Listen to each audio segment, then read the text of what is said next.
नमस्कार दोस्तों, स्वागत है आपके YouTube चैनल एग्जाम स्टडी में। इस वीडियो में बात करेंगे संविधान की प्रस्तावना के बारे में। संविधान की प्रस्तावना का महत्व क्या है, उसको भी हम इसी वीडियो में देखेंगे। साथ-साथ में देखेंगे कि जो प्रस्तावना का स्वरूप या उसके जो शब्द हैं, उस पे प्रस्तावना में उनकी बात भी हम इस वीडियो में करेंगे। ये वीडियो का जो सोर्स है वो लक्ष्मीकांत बुक है, यानी कि ये जो मैंने नोट्स अपना तैयार किया है, हैंड राइटेड नोट्स है, ये मैंने लक्ष्मीकांत बुक से तैयार किया है, जो कि बहुत ही महत्वपूर्ण है। यहाँ से आपको डायरेक्ट प्रश्न आपके एग्जाम में देखने को मिल जाएंगे। सभी पीसीएस एग्जाम्स के लिए बहुत महत्वपूर्ण है, यूपीएससी एग्जाम के लिए महत्वपूर्ण है। और आप वीडियो को अंत तक देखिए। आप वीडियो देखने के बाद आपको लगेगा हाँ, सभी चीजें इसमें इंपॉर्टेंट है, महत्वपूर्ण है। चलिए देखते हैं। सबसे पहले देखते हैं प्रस्तावना, संविधान की प्रस्तावना। सर्वप्रथम अमेरिकी संविधान में प्रस्तावना को सम्मिलित किया गया था। तो सर्वप्रथम अमेरिकी संविधान में प्रस्तावना को सम्मिलित किया गया था। नेक्स्ट पॉइंट है कि प्रस्तावना संविधान का परिचय या भूमिका को कहते हैं। तो प्रस्तावना जो है वो संविधान के परिचय या उसकी भूमिका को कहते हैं। जो संविधान की जो प्रस्तावना है, प्रस्तावना के आपको उसको संविधान का परिचय बोलेंगे, या जो प्रस्तावना जब संविधान की भूमिका के रूप में भी देखा जाता है। इसमें है नेक्स्ट पॉइंट है कि एन ए पालकी वाला ने इसे संविधान का परिचय पत्र कहा। तो प्रस्तावना को पालकी वाला ने क्या कहा? संविधान का परिचय पत्र। ये प्रश्न आता है कि संविधान का परिचय पत्र किसको कहा गया? प्रस्तावना को किसने कहा? तो एन ए पालकी वाला ने ये विचार दिया था। नेक्स्ट है कि प्रस्तावना का जो विचार है वो अमेरिका से लिया गया, लेकिन प्रस्तावना की भाषा ऑस्ट्रेलिया से ली गई है। तो ये बहुत ही महत्वपूर्ण है, ये दोनों, कि जो प्रस्तावना का जो विचार है वो तो अमेरिका से लिया गया, लेकिन उसकी जो भाषा है वो ऑस्ट्रेलिया से ली गई है। वीडियो को अंत तक देखिएगा, आपको बहुत सारी चीजें वीडियो में आपको मिलेंगी जो कि आपको बहुत ही महत्वपूर्ण है, आपके एग्जाम्स के लिए बहुत ही महत्वपूर्ण है, क्योंकि यहाँ से आपको प्रश्न देखने को मिलता है। नेक्स्ट है कि संविधान का सार है। तो प्रस्तावना क्या है? संविधान का सार भी है, तो इसको भी हम देखते चलेंगे। फिर ये प्रस्तावना के मूल तत्व क्या क्या है? तो प्रस्तावना के 4 मुख्य तत्व है। क्या है? तो संविधान के पहला है कि संविधान के अधिकार का स्रोत है। तो संविधान के अधिकार का स्रोत है। फिर है प्रस्तावना का जो दूसरा तत्व है वो है भारत की जो प्रकृति है, भारत की प्रकृति कैसी है, वो एक प्रस्तावना में ही दिया गया है, वो इस प्रस्तावना का मूल तत्व के रूप में देखा गया है। नेक्स्ट है कि संविधान का उद्देश्य क्या है? वो भी प्रस्तावना का मूल तत्व है, संविधान का उद्देश्य। और चौथा है कि संविधान लागू होने की तिथि। तो ये चारों जो है ये सब प्रस्तावना के मूल तत्व हैं। पहला है कि संविधान के अधिकतर बंधुत्व के बारे में। बंधुत्व का अर्थ भाईचारे की भावना। तो बंधुत्व का अर्थ क्या होता है? तो भाईचारे की भावना। नेक्स्ट है कि इसमें पॉइंट है कि संविधान एकल नागरिकता के एक तंत्र के माध्यम से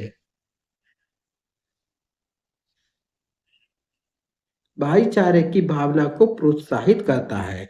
तो संविधान एकल नागरिकता के एक तंत्र के माध्यम से भाईचारे की भावना को प्रोत्साहित करता है। दूसरा पॉइंट है कि मौलिक कर्तव्य अनुच्छेद 51 के कार्य ए भी कहता है कि यह हर भारतीय नागरिक का कर्तव्य होगा कि वो धार्मिक, भाषाई, क्षेत्रीय अथवा वर्ग विविधताओं से ऊपर उठकर सौहार्द और आपसी भाईचारे की भावना को प्रोत्साहित करेगा। प्रस्तावना कहती है कि बंधुत्व में जो बातों को सुनिश्चित करना होगा, उनमें 2 बातें हैं। पहले क्या है कि व्यक्ति का सम्मान, दूसरा है कि देश की एकता और अखंडता। देश की एकता और अखंडता पद में राष्ट्रीय अखंडता के दोनों मनोवैज्ञानिक और सीमाई आयाम शामिल हैं। नेक्स्ट है कि संविधान के अनुच्छेद 1 में भारत का वर्णन राज्यों के संघ के रूप में किया गया है, ताकि यह बात स्पष्ट हो जाए कि राज्यों को संघ से अलग होने का अधिकार नहीं है। अब देखते हैं प्रस्तावना का महत्व। प्रस्तावना का क्या महत्व है?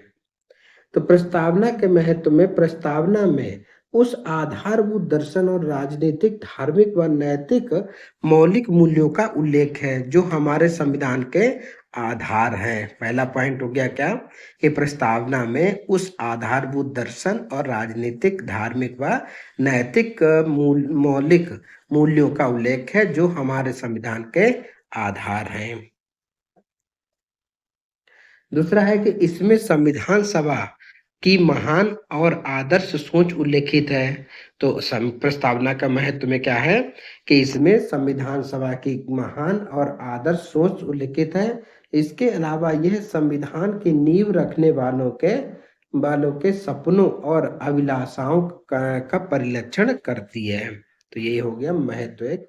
नेक्स्ट है कि सर्वोच्च संविधान की प्रस्तावना हमारे दीर्घकालिक सपनों का विचार है। ये कहा था किसके?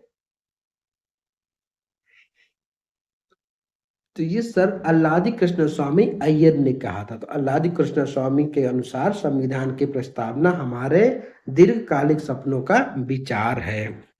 नेक्स्ट है कि संविधान सभा का प्रारूप समिति के सदस्य के.एम. मुंशी के अनुसार प्रस्तावना हमारे संप्रभु लोकतांत्रिक गणराज्य का भविष्य पहला है।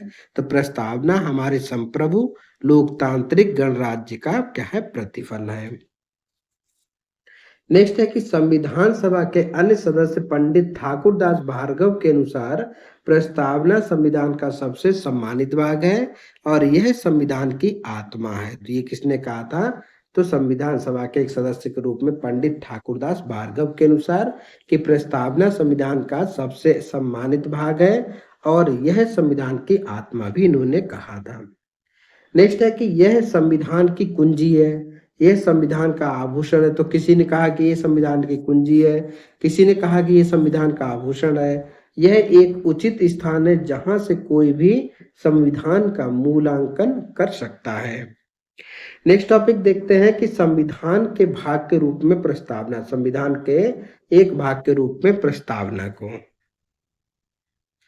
बेरूबाड़ी संघ मामला 1960 में उच्चतम न्यायालय ने कहा कि प्रस्तावना संविधान निहित सामान्य प्रयोजनों को दर्शाता है और इसलिए संविधान निर्माताओं के मस्तिष्क के लिए एक कुंजी के रूप में कार्य करता है या कुंजी है। दूसरा है कि प्रस्तावना, दूसरा पॉइंट है कि प्रस्तावना संविधान का भाग नहीं है और अर्थात संशोधन नहीं किया जा सकता है। तो प्रस्तावना जो संविधान का भाग नहीं है और इसमें संशोधन नहीं किया जा सकता है। दूसरा पॉइंट है कि वर्ष 1973 में केशवानंद भारती वन मामले में उच्चतम न्यायालय ने पूर्व व्याख्या को अस्वीकार कर दिया और यह व्यवस्था दी कि प्रस्तावना संविधान का एक भाग है। नेक्स्ट पॉइंट है कि प्रस्तावना संविधान एक महत्वपूर्ण हिस्सा है। तो प्रस्तावना जो है वो संविधान का एक महत्वपूर्ण हिस्सा है, तो ये भी विशेषता के रूप में देखा जाता है। नेक्स्ट है कि LIC ऑफ इंडिया 1995 में भी पुनः उच्चतम न्यायालय की व्यवस्था की प्रस्तावना संविधान का आंतरिक भाग है। अब है वर्तमान स्थिति के अनुसार, वर्तमान स्थिति के अनुसार प्रस्तावना संविधान का एक भाग है और प्रस्तावना ना तो विधायिका की शक्ति का स्रोत है और ना ही कार्यपालिका की शक्ति का स्रोत है। तो ये कार्यपालिका बोलो, ये विधायिका की शक्ति का ना ही उनकी ऊपर प्रतिबंध भी लगाता है। तो ये भी चीज याद रखना। फिर से पढ़ देता हूँ एक बार कि प्रस्तावना संविधान का एक भाग है तथा और प्रस्तावना ना तो विधायिका की शक्ति का स्रोत है और ना ही उसकी शक्तियों पर प्रबंधन लगाने वाला। ठीक है। नेक्स्ट पॉइंट है कि यह गैर न्यायिक अर्थात इसकी व्यवस्थाओं को न्यायालय में चुनौती नहीं दी जा सकती है। तो अनुच्छेद 21 में जो दिया गया है, यानी कि गैर जितने भी हैं व्यवस्थाएं हैं न्यायालय में उनको चुनौती नहीं दी जाएगी। ठीक है।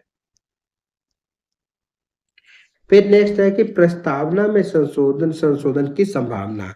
अभी प्रस्तावना में कहाँ किस किस प्रकार संशोधन हुआ उसको देख लेंगे।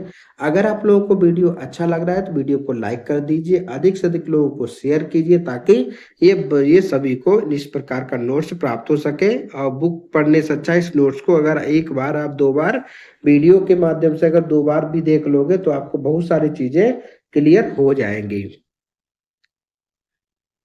तो यह है, इसमें देखते हैं कि संभावना संशोधन की संभावना भावना में कि ये क्या क्या संविधान की धारा 368 के तहत संशोधन किया जा सकता है। पहला पॉइंट ये है। दूसरा है कि यह प्रथम पहली बार ऐसा ऐतिहासिक केस केशवानंद भारती मामले 1973 में उठा। फिर नेक्स्ट देखेंगे कि उच्चतम न्यायालय ने व्यवस्था दी कि प्रस्तावना संविधान का एक भाग है और कहा कि प्रस्तावना को संशोधित किया जा सकता है बशर्ते मूल अधिकारों या मूल विशेषताओं में संशोधन नहीं किया जा सकता है। नेक्स्ट है कि प्रस्तावना में निहित मूल अधिकारों का उल्लेख अनुच्छेद 368 के तहत संशोधन नहीं किया जा सकता है।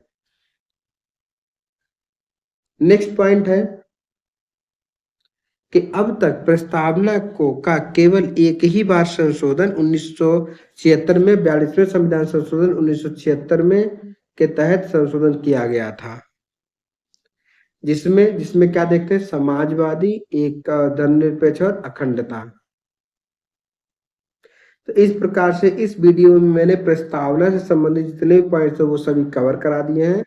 अगर आप लोग चैनल पे नए तो चैनल को सब्सक्राइब कर लीजिए, अधिक से अधिक लोगों को शेयर कीजिए ताकि मुझे वीडियो बनाने का मोटिवेशन मिल सके और मैं और भी सभी सब्जेक्ट के जल्दी वीडियो लाऊंगा। तब तक के लिए धन्यवाद, नमस्कार।